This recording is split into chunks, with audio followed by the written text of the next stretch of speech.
And we live, y'all. Hey guys, happy Sunday. Welcome to my channel, Watch Your Mouth Reviews. This is your boy James, where I am here to give my honest recap or review while trying to watch my mouth.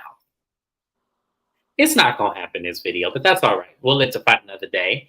Joining me is my co-host, Mrs. Best. Y'all say what's up to her. What's good? Happy Sunday. Like the video, and thank you for having me. Thank you for being here, you guys. Make sure you subscribe to both channels. Any reviews or recaps that I don't cover on my channel, we cover on Mrs. Best channel, such as Real Housewives of Beverly Hills and also Love and Hip Hop Miami. If you guys love those shows or want to get our opinion or recaps, you're going to subscribe to Mrs. Best channel because those are where those recaps and lives, that's where they party at. So on her channel, make sure you guys subscribe to her channel. Like the video, like, comment, and subscribe. A lot of you guys watch me but aren't subscribed to me. Click that subscribe button, especially if you come here every week and like these shows and want to make sure you in it. Go ahead and subscribe to it so that way you don't miss a beat. So, as you saw the title, we are going to be talking about Love and Marriage Huntsville, Season 9, Episode 7, Game of Thrones. I'm just like, oh, okay, Carlos, I got you. So, the episode opens up where it left off last week, which was with Melody and Latricia. They are out to lunch, and Melody is confronting Latricia about the whole Martell thing. And the question they leave off with is, was everything in conversation before I invited you on this trip? And Latricia answers her and said yes. And Melody said, okay, that's something you didn't think to reach out to me and say, hey, this may be going around the group. I want you to be fully aware. That way you're not caught off guard by anything. And Latricia said that, she wanted to, talk with Melody about, the uncomfortableness, but she said there just never was a moment in time. Melody then says that, it came across her that when her friends had brought it up, it seemed like they were doing it to, one, probably embarrass Trisha, but the other was to take a slight at Melody. I don't agree with that. I think Melody is reaching. I don't think that they were doing that to take a dig at you, Melody. I really think they did that because she flat out lied to their faces. And mind you, one of the friends that she has been her friend for quite some time. I would feel a way too if my friend had said something, and I know when we had a previous conversation, that wasn't the same thing. So I don't know. I felt like Melody was reaching. I do agree that maybe they could have pulled Trish aside to ask her about that, but then I'm like, y'all are already in the conversation about it, so why not talk about it? Mrs. Best, how did you feel? Hi, Shani. Thank you for joining us. You know what? That's a good question because my first mind, I want to say no, but then there was a lot of things that happened in this episode that I felt were uncalled for, so we're going to address it in this live. So I would say watch at your own risk. Is how I respond to that. But Mrs. Best, how did you feel about that conversation with Trish and Melody? I didn't see the point. It's like, again, I'm glad the Melody's asking the questions that the audience wants to see Trish asked, but at the same time, I'm like, why do you care? I partially agreed with what Trish said in her confessional. Like, if you wasn't dealing with him then, and that's your ex, like, who cares? The timeline, it doesn't matter. I think the Melody has a habit of making things about herself, even when they may not fully be about herself. And that's okay. It happens from time to time, but I don't know. They need to redo this show. We'll get to that in a minute. But I did also agree with Latricia. That's probably the only time y'all ever hear me say that. I do feel like, why would you bring that up if y'all weren't together at the time and the situation wasn't even, at least to Trish telling us, it wasn't even something that was intimate. She was just going over there to train him, which, whether you believe it or not, it's like, Martell cheated. So, I mean, I don't understand why we're going through all this. But they leave it on a note of Trisha inviting Melody over to her house for her son's graduation party because they're going to send him off to college. And Melody accepts the invitation, and they hug it out. And then that was the end of it. So, as I said, this conversation was weird. It really was. Now that we unpack it, I love the beginning part of this conversation because it was nice to see Trish kind of sweat a little bit because she couldn't get an answer right. But then after the end of this conversation, I kind of felt like, okay, Melody, it's like we're grasping at straws. Yeah, she does lie. I feel like she's been lying and it's what Sunny said, it's to cover her ass. That's why she's lying. You're trying to cover your ass, and it's very bad job. It's a poor contribute because if nothing happened, then what do you need to lie about? That's all I'm saying. That's just so stupid. But yeah, y'all know I don't see Patricia, so And after this episode, I don't see it for Ken either. But moving on from there, we have a scene with she's not gonna train him. Oh. Damn, Shawnee. Damn. Ooh, that was a tough one. Okay, girl, I see it.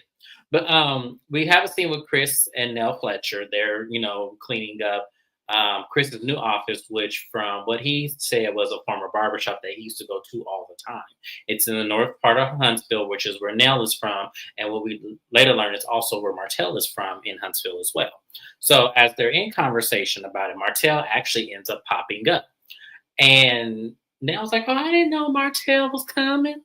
And this opens up the segue for them to talk about Destiny's event. And when they're talking about Destiny's event, you know, Chris Fletcher put it on that he did see Marceau, because Marceau also was building a house in the same neighborhood. And he just, told him basically the things that Marceau said. And Marcel's not trying to hear all that. He really wasn't trying to hear all that because he said that he's been keeping bro code. He hasn't been letting things out the bag. He knows what Marceau has been doing. It's factual. There's nothing lying about it. And I'm looking at Martell like you can't prove it because when you brought your phone out, that was your opportunity to pull it out and say what he's been doing and spray him. So why are you still defending him even though you felt like there's no loyalty to you? That's so weird to me. I don't know. The forever home is taking forever to build. Oh, you talking about Marceau? Is that what you're talking about, Shawnee? That wasn't their forever home. That wasn't their forever. That was a business home. That was something they try to make money off. But I agree that Scotland or whatever they calling that's pipe dream at this point because they've been talking about that since season 2 and it's season 9. We still ain't seen no break ground of anything. So we'll see what happens with that. But Nell pipes up and says that she didn't like that Martell involved Letitia in the conversation. And Martell's all like, no. She piped in herself. She chimed in right when me and Marcel were in it. So she put herself in it, and I just said, hey, I know the truth. And I agree with everyone that is kind of on the consensus of he shouldn't have brought Letitia in that. He shouldn't have. That's for Marcel to correct if she's stepping out of line, which he did in that moment. If we go back and watch the episode, he said, hey, don't speak. I got this. He kept telling her that. So he was already correcting the situation. Martell just wanted to hit Marcel where it hurt. That's all that was. So if he figured if he let out something about Letitia, that would get Marcel riled up, but it didn't work. That's all that was. And I think anybody with common sense can smell that a mile away. But this was the killer for me. Y'all, when I was watching this, I had to rewind this several times because Martell said that when it came down to Tisha, she used to taunt Mel with his infidelities. And he feels that that's the reason why Mel filed for divorce in the first place, because of Tisha having a huge impact. And I said, no, you didn't. Not because you actually stepped out of your marriage and could not leave this woman alone. And then you finally get the woman pregnant and she has a baby for you. But that's all Letitia. Melanie wasn't going to leave you because you had a whole baby and everything. Melody wasn't going nowhere. It was Letitia having the impact that felt like Melody need to, step forward with filing for divorce. That's what it was, Martell. Well, I'll be damned. I'll be damned. I can't believe that you actually said that. No, Martell, are you serious? Wow. Didn't take no accountability. Said it was all Letitia. Oh man, I was flabbergasted. Mrs. Best, how did you feel hearing that come out of Martell's mouth? These people are all weird. Martell, for me, you don't have the receipt. I don't really care about anything else that you have to say. I don't expect anything good from this man. So nothing he says or does at this point surprises me. I don't know why he's still on this show. It seems like everyone just tolerates and entertains him because of the show, but it doesn't seem like anyone really on the show actually deals with him in real time. Martell can go. I'm tired of him and his small clothing. We all tired of it because it's like if you would just own up to what you did, you cheated. You said Melody wasn't satisfying you, which when men say that about women, that makes me question their attraction to women just in general, because that's such a huge, small word to put in to say that someone isn't satisfying you. It's one thing if you were, just saying maybe we need to change some things, or maybe, the sex wasn't all that great, but you said the word satisfy,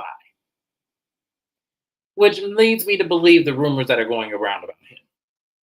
Just saying. He really is. He really is. Man, when I tell you, there's no way I could have been Della Chris listening to that and not laugh. Because how are you going to blame somebody else's wife just because of what you did? Because if you didn't do it, Tisha wouldn't have it to use it as There's ammunition. no reason, like most men, like if my husband arguing with somebody and then that somebody starts to bring me up, they either go fight or he gonna dismiss the conversation and not even entertain it. Most men don't play about their wives, and it's amazing. And most men understand that those who are married don't play about their wives. So it's Martell is using Tisha as a way to piss off Marceau, and it's not fair. But I'm not surprised. He will do whatever it is he feels he needs to do to vindicate himself or to make somebody else look crazy. He's not accountable as an adult. He doesn't even understand that he needs to wear a size large. He insists on buying an extra small in clothing. So we can't expect anything right or good from Martell. Okay? We just can't. We just can't. So I want him to stop being rewarded for his ridiculous behavior. And I want Carlos to fire his black ass and let him go stage his houses off camera in his own time with the license that it took him too long to get to build these houses. Let him go do whatever it is that Martell wants to do off camera. I don't care to see him on the show no more. So that's just my little piece. He make my teeth itch. He get on my nerves. Everything about him I do not like. I'm sorry, y'all. I could have said it better myself, but we still don't know if he has the builder's license. Did he ever post that on social media to say, I finally got my license? So, does he have the builder's license? I want to know now because I forgot all about that. But we're going to go ahead and move on, y'all. I know. We're going to go ahead and move on. So, moving on from there, we have a scene with Ken. He goes and sees one of his little friends at a barbershop or club lounge or whatever that shit was. Um, and the conversation pretty much goes into, him asking, so when you about to marry Trisha? And he says, no, he don't have that builder's license. Okay. All right. I don't know if he does. I don't really care one way or the other, but So, but yeah, Kim meets up with his little friend. They're talking about, when he gonna marry Trisha. And he said that, he's, gonna buy the ring, once they go forward with getting the divorce papers filed and, going, proceeding with it. And he's really serious about it. And, you know, he said that they met up, him, Marquez, and Trisha met up for dinner, and he was actually really surprised how the conversation goes, considering that Marquez is not that emotionally stable. And then when the friend laughed, I was like, "Oh, this ain't going well. Oh, this is not going to go well at all. Because why are you laughing at somebody's mental condition, sir? That is not funny." And then you know, he said that he was expecting Marquez to, start throwing stuff and start throwing the tantrum, but he kept it cool. And see, and when Kim was kind of laying down all these things that happened in that moment, it made me say, okay, well, how are you supposed to offer being a safe space for him if behind his back on TV, where he's going to be able to see this, that you're now talking about his mental capabilities? So I'm just like, I don't see, y'all, that's made me look at Ken in a whole different way now. Because I respected him when he said, like, if you really need me, like, call me because I got your back. I'm here to help you with your kids. I'm here to step up and everything like that. But then you come on here with your friend and then you throw that to the waste fire and make fun of this dude silently. Wow, Ken. Wow. This was not becoming of you whatsoever. This actually makes me feel like, well, did you really get with Trisha while this man was still with her in the house together? Like, this makes me wonder that now, based on what you're talking about, because you're making it seem like because he is emotionally unstable and he wasn't there or anything, that gives you ground to then say, oh, well, you know what? Um, like his friend was saying, if there's any more events and he can't, be, I guess, mature about the situation, that we won't invite him to everything. I was like, first of all, you have his kids in your home. He's never not going to want to be there. So it's crazy to me. Mrs. Best, how did you feel about that conversation? Let's not forget that Ken has a thing for married women.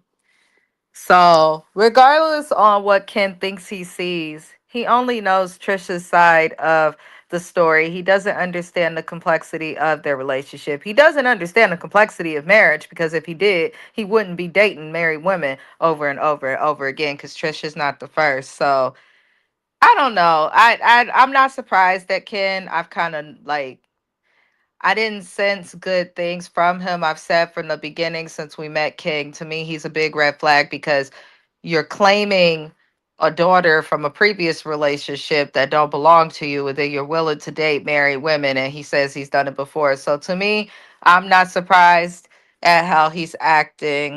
Um, I don't know. Ken is weird. He has to understand that's still those kids' father. So regardless on what happens, he's gonna be around. Now, some people do separate events entirely where the dad will throw his own event and the mom will throw her own event. But in this situation, that's not happening. But Ken needs to stop. He just needs to stop it. His friend was pretty silent, probably like in his head, like why you doing all this with a bitch that ain't even available really? Like she still legally belongs to him. If Trish get hit by a bus, they gon' call Marquez, not Ken.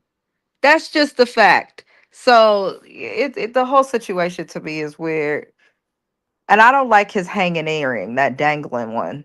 I can't I stand just it. don't like the idea that just because you have stepped up to the plate and just because you were there in this married woman's home with her children, that means that you can have a film session with your friend and talk about how this man is emotionally unstable and you don't know like why he has it out for you. You don't know a situation where at the same time anybody with common sense can understand that what you're doing is this woman is not single and it's not like she got a divorce, lived her life and then up and met you. It's like no, you moved in while she was still trying to separate herself from her husband, got into a relationship, and then you throw into this man's face that you can buy his son a car, you can take his son on trips, you could take, you know what I'm saying, like you're doing all of this, and it's kind of like, damn, dude, like you ain't got no couth whatsoever because you don't know what their situation was like. Maybe he was, the breadwinner at one point. Maybe something, you don't know. That's the thing. He's coming in the section of the book that, of course, it looks nice. Of course, it looks fresh. Of course, it has a stain, but it can be clean. That's where he's coming in on. And I don't like it. I just don't. Yeah. Yeah. Then he reminds me of I'm Mr. telling you, like I feel like Ken enjoys coming in and dating women who got are in situations like Trish. I feel like he likes coming in and doing that because he has more control, and then it's also a way for him to be rewarded because the way he tries to act like he's just the greatest father in the world, and he's very quick to down the actual father of the kids. So I just don't trust You Ken. know I what? think his penis is small as well because it looks like he takes steroids. I wasn't gonna go there, but love is dope. I think that this conversation is informed. I think that Trish and him have this conversation constantly, and I don't think she will ever check him because this is how she feels too. This is how she feels too. So Trish is slow. Marquez is slow, and Ken is taking advantage of both of their slowness, in my personal opinion. Because I feel like she probably does try to trick him, and he seems like the type to gaslight her or manipulate and turn it into something else and remind her of how bad of a parent he is. Because at times he tries to act like he's cool and want to be there for Marquez, but then at other times, like it seems like he wants her to view him as something negative. But yeah, he does make a decent living. Yeah, which is fine. Like, that's good that you can do that. It's one of those situations where, look, if you can do it, why not? And you want to be with her, so yeah, it's fine. But at the same time, I don't believe in kicking somebody when they're down. And clearly, by this man's behavior, the way he's carrying himself, he obviously is down. And I can understand that because he's been with this woman for 20 years. So imagine knowing your life for 20 years, she somewhat doesn't get interested because she got DMs that he's looking at of other men talking about lick you like a lollipop or whatever he said at the end of this episode. So it's kind of like, yeah, I can understand where he's coming from as well. Now, does that mean neglect your children? Absolutely not. No, he needed to step up and be a father, or he needed to take full custody of his children if he really wanted to be present. But I just felt like that whole conversation, I didn't like it. I thought that was terrible. I hope he doesn't take it over because it's not working. It ain't. Yeah, we need it. I pray that's not what that is. But you never know. So we're gonna move on there. We go over to Latricia's house. Destiny pops over, and they have a little small casual conversation about the birthday party, because we saw men setting up for the birthday party and everything, or not birthday party, the graduation party. And Destiny was all like, "Are you like emotional, sad that your son's going off to college?" And she goes, "No, I want to turn up with him." And I said, "Huh?" I said, "Wait, what? What?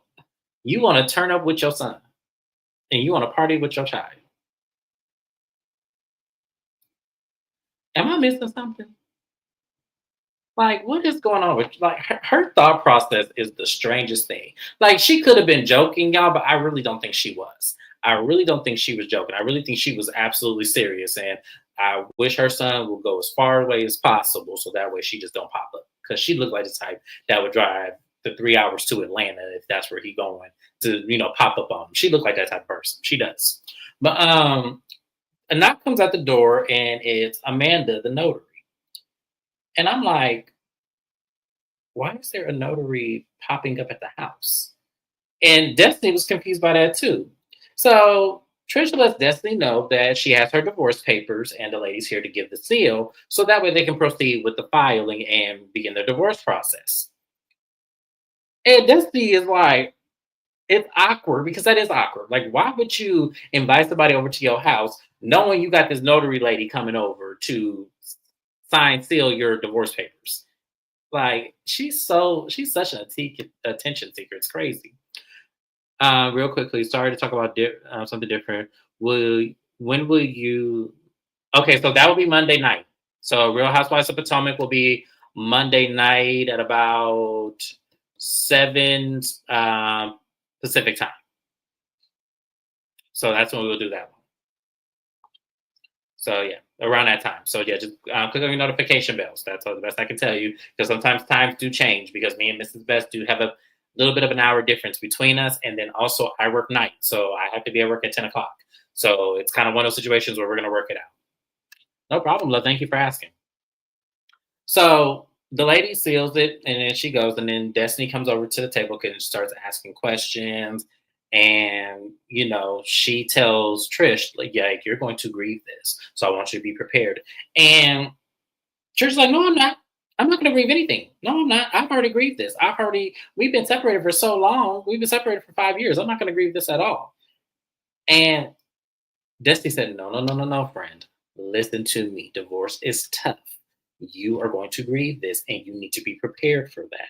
Just, I don't feel like I will. I don't feel like I don't feel like that. And I said, no, of course you don't, because you already had one toe out the door already. As soon as that marriage started, I'm starting to believe that. I'm starting to believe, y'all, that maybe she did want to marry that man in the beginning, and maybe in the beginning of their marriage it was good, but she checked out a long time ago. Probably around 2016, 17, when them DMs probably started to happen. That's when she started to check out. I'm willing to believe that, because she's just the way she moves. It's almost like, I don't want to say narcissist behavior, but it's kind of like she's very cold. And from what I can see, I don't know if Marquez was abusive. I don't know if he was. I don't know what happened. From what we understand, Trisha's the one with the temper. So I don't know what could have happened in that marriage, and I wasn't there.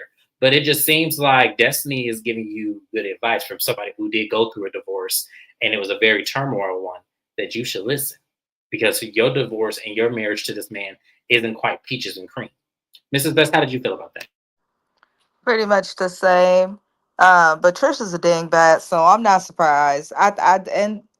She definitely checked out a while ago, or the dynamic of the marriage hasn't been that of a marriage. You can be married and not feel and have the dynamic and that piece of what it means to be married. I feel like Marquez and her got together young and just were always immature and toxic to a certain extent and just somehow raised kids and kept on trucking along. Because she said herself, his parents helped them both with a lot. So I don't know. She may feel something because I don't think she actually wants to divorce. I feel like if the cameras weren't in front of her face, she would still be bullshitting Ken on getting divorced. That's just how I feel personally.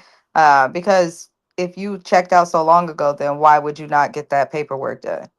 Like, why would you not just get it done? So there's something within her clearly that still want to be married because she ain't got divorced.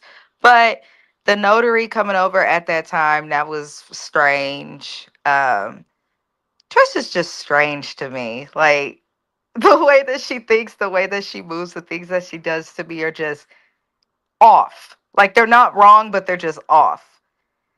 But that all of it is weird. Who does that while you have like imagine coming to my house, James, for coffee, and then a notary comes over and I'm just filing divorce papers. You gonna be like, what the hell? Yeah, they were high school sweethearts. Like I can imagine. I can imagine. I've been with my spouse since high school and we are married. And at one point we were separated for like a year almost, but no paperwork was filed. Luckily nobody had the sense to date anyone else, but like no paperwork was filed and we ended up right back together and still going. So, but then it's also very scary to leave someone that you've known like all of your adult life. So I don't think she fully wants to be divorced. I think she does, but she's probably just scared. But Ken should not be the reason and the thing that pushes her to be divorced. And it seemed like Ken gonna want to get married soon after. And it's like give her time to breathe. There was some hesitation with her. If you notice at the end of that scene, she says that Ken does check all of her boxes, but at one point so did Marquez. So she wants to move a little bit slower this second time around. And I feel like she is stalling for something too. I feel like she's stalling. I feel that there's something else about Ken that she's not gravitating to. And I don't want to say it's the sex. I really don't. But I feel like what else could he be lacking? You think she hates him for leaving her when her parents died? Yes, absolutely. Absolutely. I do think that there That is. didn't happen. I don't think that she would even be signing no divorce papers. That's something that's probably unforgivable for her. Because I Yes. get the feeling that her and the husband have been doing this toxic get back together, break up. He goes and does his thing. That's probably what they do. And that's common of high school sweethearts. But she definitely probably resents him for that particular moment he left. They need therapy, all of They them. do. They all need therapy. Yes, absolutely. Because I feel like she is still grieving. Because I think she also lost like a sibling as well, as on top of her parents dying. So I feel like she definitely needs some sort of like therapy, grief counseling. She needs to do something. And also, I feel like because Love is Dope, you bring up a good point. I wonder in the remnants of him not being there, if that has like a part in why he probably was not there for his kids in a way, because maybe there was a part of her that made it difficult for him or made it uncomfortable for him because of that. That also could be it as well. I'm not trying to make excuses for Marquez, because regardless of whatever the problem she would have had, that ain't got nothing to do with you. So I feel like you still could have been there. But at the same time, there are sometimes women who do make it difficult for men to step up and be fathers and stuff like that without holding something over their heads. We see it all the time. So it's very much possible. That's all I'm saying about that.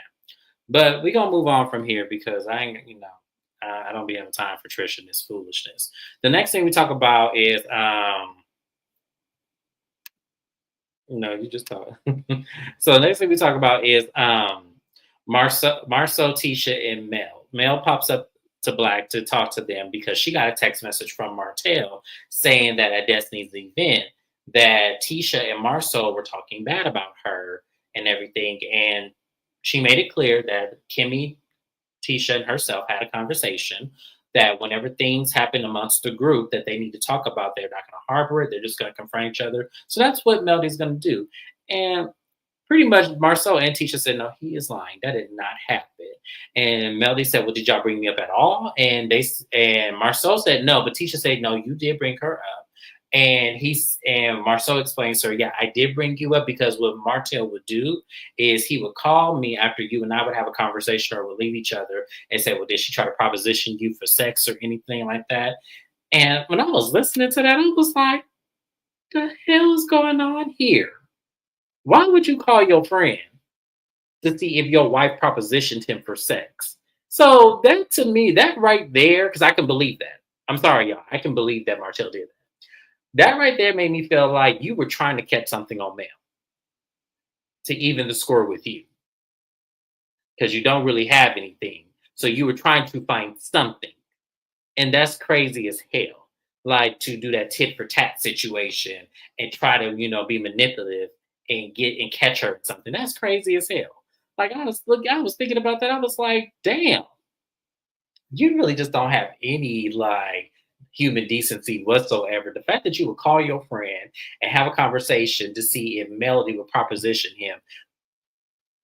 Yeah, I was dumbfounded. But they pretty much said, yeah, I remember, and that was funny because I didn't remember that at first. I really didn't remember that until they did the flashback because that reunion was kind of a blur for me because there was so much going on.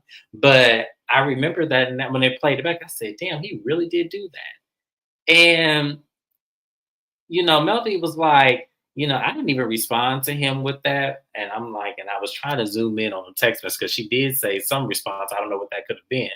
But she, could have very much said, I didn't respond to that message. I only talked about him with the kids because that's the only purpose of why they have to communicate. But I just feel like it's crazy that that situation happened. What Melody says is that, she thinks that the Scots are now seeing her point of view of what happened with Martell and this whole situation, in regards to where they've been with their divorce, their marriage, their infidelity. I think that they're finally seeing it from Mel's point of view. And here's the thing I want Mel to understand. I think Tisha didn't see it from your point of view, but I believe Marceau always saw it from your point of view. I believe he always knew Martell was full of shit. I just think that for whatever reason, there was this allegiance to protect him for whatever reason. And I don't know. It's so weird to me because I don't have that allegiance to protect a man when I know he's doing wrong to the woman that he's with. I don't have an allegiance to protect him. That's ridiculous. If you did something wrong and I know it's wrong and I do have a love for that wife, I'm going to tell because at the end of the day, you're not going to involve me in wanting to side with you when I know you're doing wrong. But that's just me. That's just me. And that's why my guy friends don't mess up because they know my big ass mouth. So, Mrs. Best, how did you feel about that conversation between?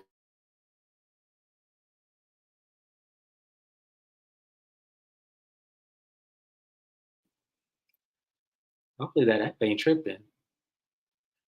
But I would like to believe Mrs. Best would agree with me. I do agree with you. The app was tripping. My bad. I used the StreamYard app, you guys. And yeah, I'm sorry. But yeah, I do agree with you. The app is tripping though. I'm gonna go on mute, James. I'm so sorry. No, no problem. Love is dope. She did protect him, and she did stay with him as well. But for me, I don't feel like, in regards to that wasn't, you know, because a wife is supposed to protect her husband against people who are coming after him, regardless of where they stand. They're supposed to have a united front at some point.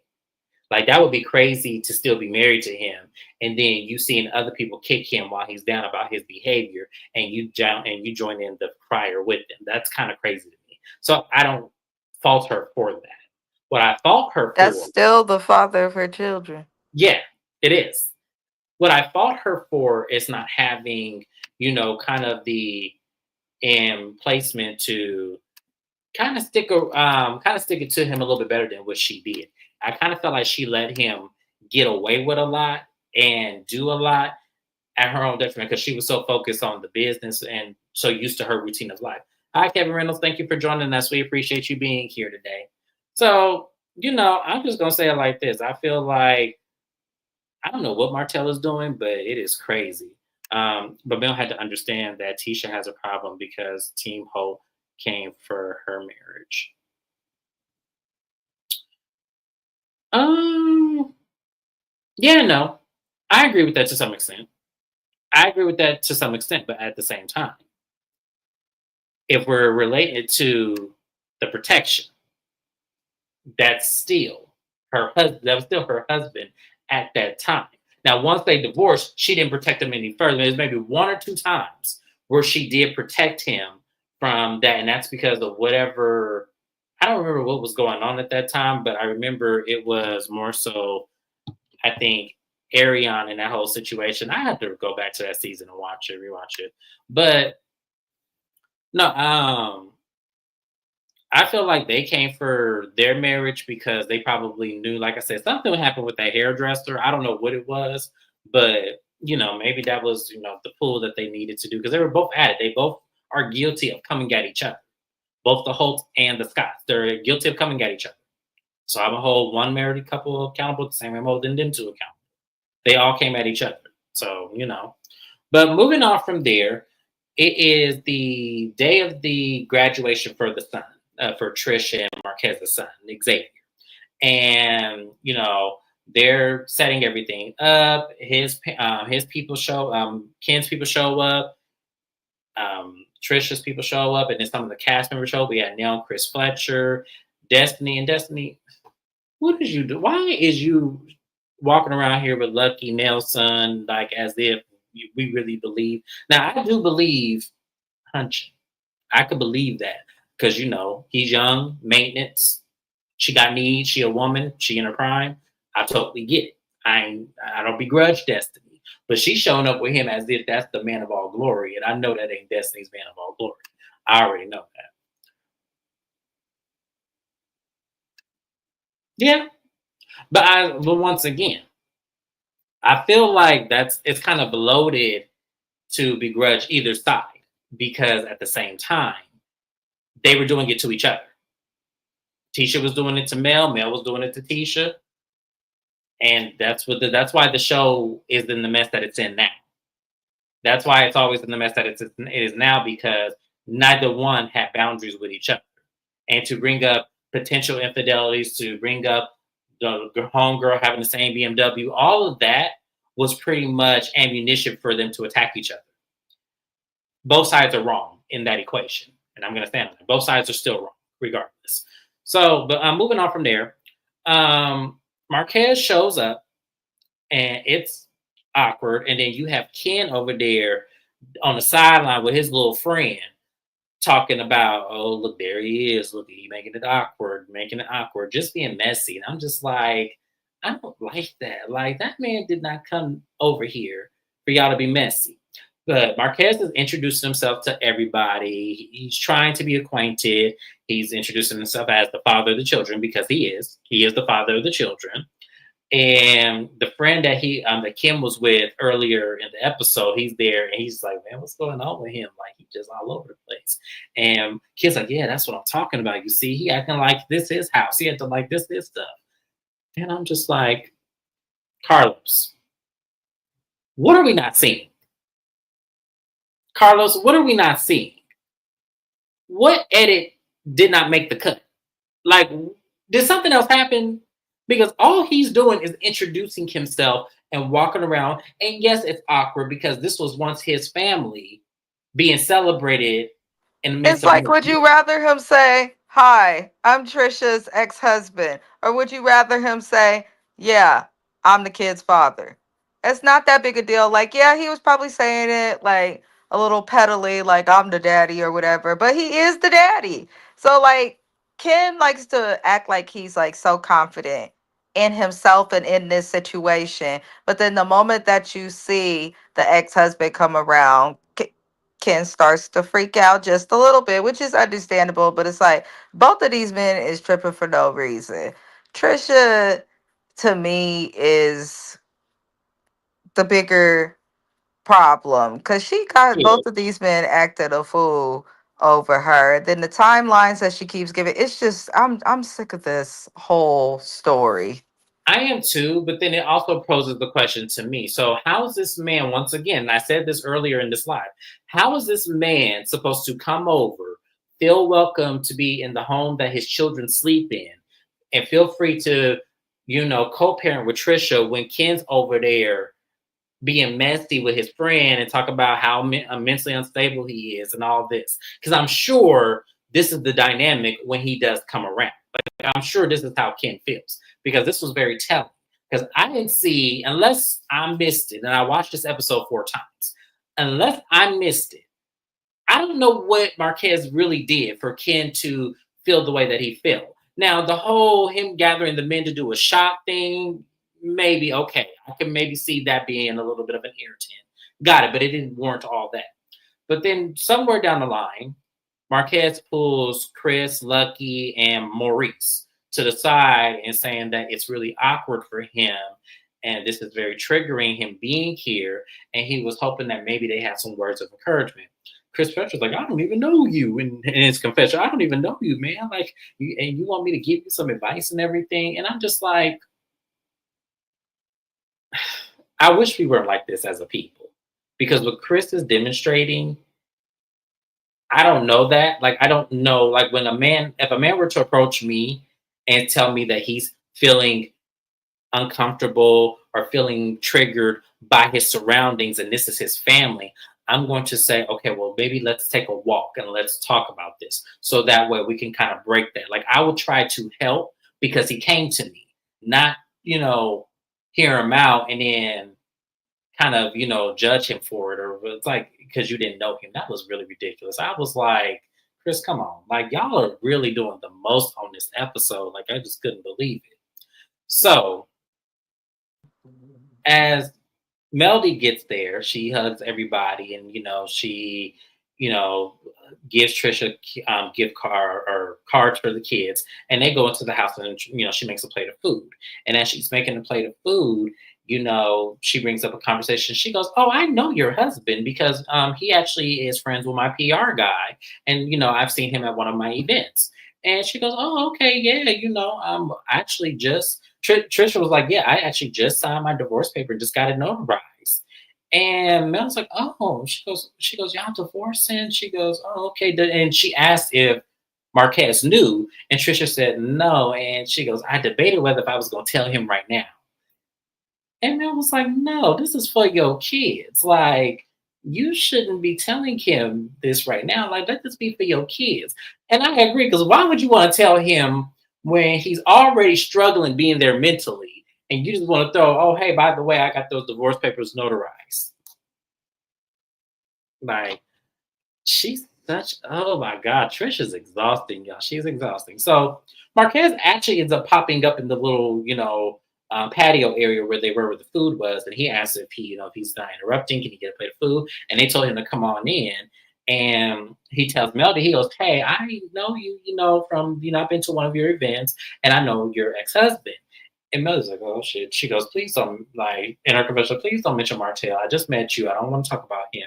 But what cracked me up is when he said, "Yeah, Trish, you know him too, right?" And Trish was like, like, you could tell she was caught off guard. But I said, "Yeah, that's what your ass did." I wish he would took the knife just a little bit deeper and make you think, because maybe we might get the truth out your ass. I But feel like if they continue to film Marquez, we will learn so much more about Trish, and he won't even mean to tell us. Like they could just film him in general, and he gonna let some shit slip, and we gonna learn something about her. Because the only things that we really been able to confirm has been from his side of the story. Because Trish lies so damn much. she do, and it's like it is so crazy. It's just the most pettiest thing ever. And it's like, man. So he asked Marquez asked Melody a question like, "What do you do when you're in a situation where you're triggered?" And Melody said, well, one of the things about handling trigger is to not to be a trigger. And Trish was like, yeah, exactly. He goes, well, I'm triggered because I'm at a home that I've never really been invited to. And Trish's like, no, no, you're not going to do that. No, no, no. You've been in my house. You've been in your son's room. You've been in your daughter's room. You've been welcomed here. No, no, no. You're not going to do that. I'm not going to let you do that. And Melody was like, well, Trish, calm down. That's not what he's saying. Calm down. It's like, and she goes, no, because, he's not going to do that. He's not going to say that I don't invite him or I don't see that he's welcome to my house. He goes, he's welcome in my house. And it was like, that's not what he was saying. That's not what he's saying. And I feel like Trish, I'm not going to say she's slow. I'm just not going to say that, but I'm just going to break it down for her. Trish, this man feels triggered because in a life's moment of his son graduating high school and his daughter going to high school, or going to middle school, whatever. It is a situation where those are milestones in his life that he thought he would be a bigger part of instead of just being invited to a barbecue that you and your, boyfriend threw for your kids. He doesn't feel included. That's what he's triggered about. He's not triggered about whether or not you invite him over for Sunday dinner or whether or not he's seen your son and daughter's room. He's triggered because he felt like he wasn't included in this whole thing. And I can understand that to some extent, but at the same time, Marquez, this is your fault too. I can't give Trisha all this smoke without giving you some of it as well. Because you should have been involved regardless, or you should have threw your own party for your son. If this really was a trigger, you should have told Trisha, I'm gonna respectfully decline, but I will have something over at my grandmama's house or my mama's house or my cousin's house. We'll have a barbecue for him as well, so he'll get two parties instead of one. That's how you do it. That's all I'm gonna say about that. Mrs. Best, anything you want to add? No, I agree with everything that you said, and I thought you said it well. Thank you, friend. I appreciate that. So Ken gathers everybody around. And he goes, everybody, everybody come around. I just want to let you know I have my family here. I just want you to know being a parent is one of the best things I could have ever been. And, this is our family right here. Oops, I'm knocking over stuff. This is my family right here, my kids and everything. And Marquez was like, wait, what? And he looking around. He's like, wait, what? And so he scoots over and says, hey, y'all, I'm the father. And I said, good job. Good job. Yes, that's how you do it, Marquez. Absolutely. Embarrassed. I wasn't mad at that at all. I said, yes. I said, roll, Jeffrey, roll. Jeffrey, roll. Get out of here. Shout out to Kelly Price, y'all. If y'all don't know what I'm talking about, y'all must have watched R&B like I did. But I was laughing so hard at that because that's how you do it. Interrupt his ass. He didn't mean to do it intentionally. But I just wish Marquez was bestie just a little bit because I'm telling you, that was the funniest shit I have ever seen in my life. Not you interrupted this man's speech to say, hey, I'm the father. And oh gosh, that was the best. I loved it. And then we leave off on a cliffhanger. Woo, Mrs. Best, is there anything you want to add to that?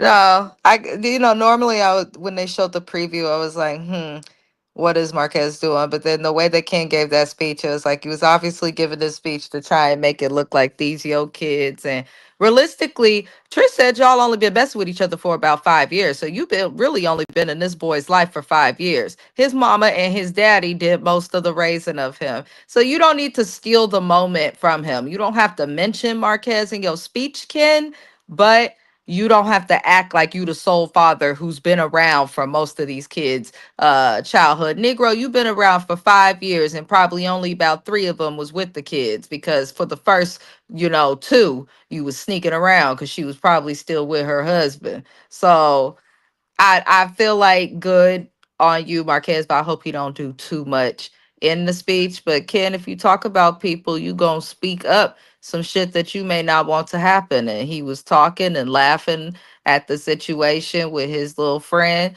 As soon as Marquez walked in, he didn't have a chance to even do anything before Ken was talking about him. Now he done acted the fool that you spoke him up to be. So that's what the hell you get, Ken. That's just what you get. Exactly. Exactly. I am Child, but I tell you, I lived for that moment because how hard would it have been to say, "Oh, Marquez, come on up," and then say, we're gonna work together as a family and make him feel included because these are his children, and the other little girl is not even your daughter. So it's like, yeah, that shit was crazy. But I was laughing when I tell you Marquez jumped to dad and said, "No, I'm the father." I'm like, yes, because he is. Like that was the best. So I can't wait to see what next week is going to bring because I want to see what happens. I want to see what the aftermath is going to be. I want to see how Ken handles it, and I want to see what the rest of that speech was going to be. And they cooked on social media. Who cooked? Never stuff. Who you talking about? But yeah, that was pretty much the episode, y'all. That was pretty much it. It was a good one for the books. I just, I that was the ending was brilliant. I was like, that man did exactly what I needed him to do and more. But Trish ain't shit. Ken ain't shit. This whole episode made me look at him completely differently, y'all. It did. It just made me look at him completely different because this looks sneaky, this looks slimy, and this looks grimy. And I can't really see it for y'all. So Carlos, don't bring them back. Don't bring people cooked Ken for. They should have. They should, because that shit was wrong. Like, you don't do, like, yes, you can make a speech. You're in your home. We're not saying that, but don't make it seem like Ken this don't man understand to let his actions speak for him. If you really care about those kids and you're doing these things for these kids, then trust and believe Trisha's gonna make sure that everybody knows, and the kids will make sure that people knows. His actions can speak louder than any words, but he chooses to do something good and then be like, "Yeah, well, I had to buy the kid a car. I had to do this." It's all like Ken is manipulative as hell. He ain't fooling nobody. Joe ain't. Yeah, that was a nice try, Ken. Nice try. But thank you guys for watching. I had a blast here. This was a better episode, I will say. But yes, I'm not seeing it for Ken and Trisha. I hope they don't come back next season, and I can't wait for this reunion. I hope Marquez is there, and I hope he see this shit. I do. I hope he sees this and confronts him. I hope he gets that mental together too, because we need you to be ready for them by that reunion. That's all I'm gonna say. It was wrong. They come. Oh. Well, I guess I'm gonna have to do them like I do Love and Marriage Detroit. Because I told you I don't see it for Dr. Minnie Mouse. So I'll have to do Ken and Trisha like I do them. I don't want to, but I'm gonna have to. But thank you guys for all showing up. I appreciate every single last one of you for being here. Like, comment, and subscribe. Please subscribe to the channel if you are not subscribed. Please like the video. Make sure the algorithm goes. And also, please subscribe to Mrs. Best channel. Her information is in my description box. Subscribe to her channel as well. So we will see you guys on my channel again for Real Housewives of Potomac and Married to Medicine tomorrow night. Thank you guys for being here, and we're signing out. Have a good night.